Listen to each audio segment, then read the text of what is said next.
Visit Israel, and you'll be startled by how many colors you'll see. I don't mean the colors of the buildings or landscape. I mean the colors of the people. Black, white, olive, brown, and everything in between. Israel is a true United Nations. That's because Israel is a nation of refugees from everywhere. And more than half of them are from, are you ready? Arab countries. Over 850,000 Jews were expelled or fled from the Middle East and North Africa following the Arab country's attack on Israel when it gained its independence in 1948. For over 2,000 years, these Jews had lived in the Arab countries of Morocco, Algeria, Tunisia, Libya, Egypt, Yemen, Syria, Lebanon, and Iraq, and in the Muslim but non-Arab countries such as Turkey and Iran. Today, they form over half of Israel's Jewish population.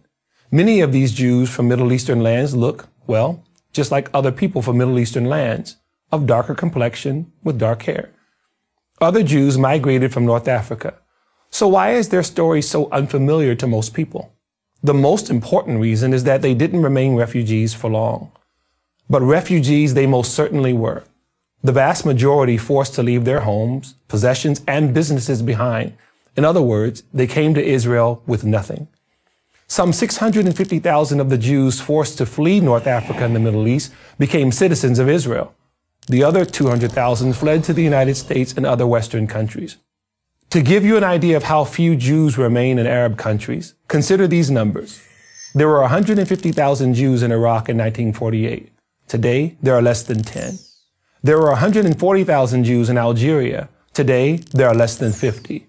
There were 75,000 Jews in Egypt. Today, less than 20. The pattern is the same across North Africa and the Middle East.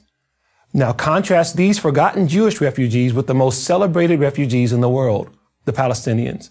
How is it that the Jewish refugees are not even an afterthought, but the Palestinians are the longest lasting, most lavishly supported refugee population in the history of the world?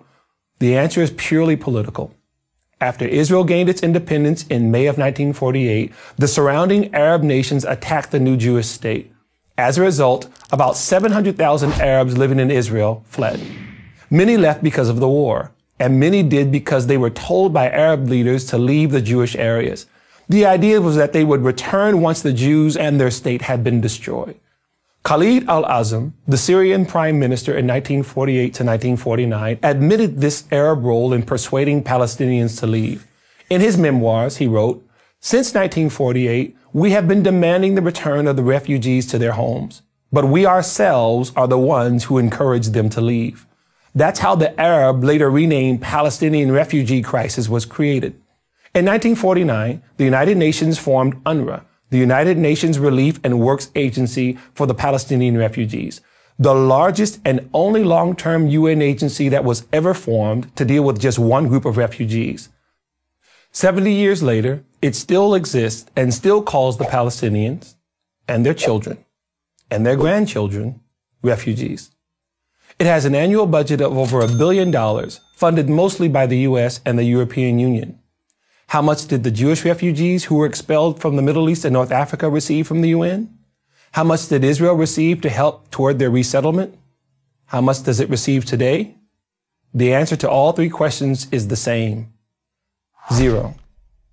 So the next time you hear someone talk about the Palestinian refugees, ask them why they never talk about the Jewish refugees. And the next time you hear people talk about Israel being settled by Europeans, ask them if they've ever seen an actual picture of Israelis in color. I'm Dumisani Washington of Christians United for Israel for Prager University.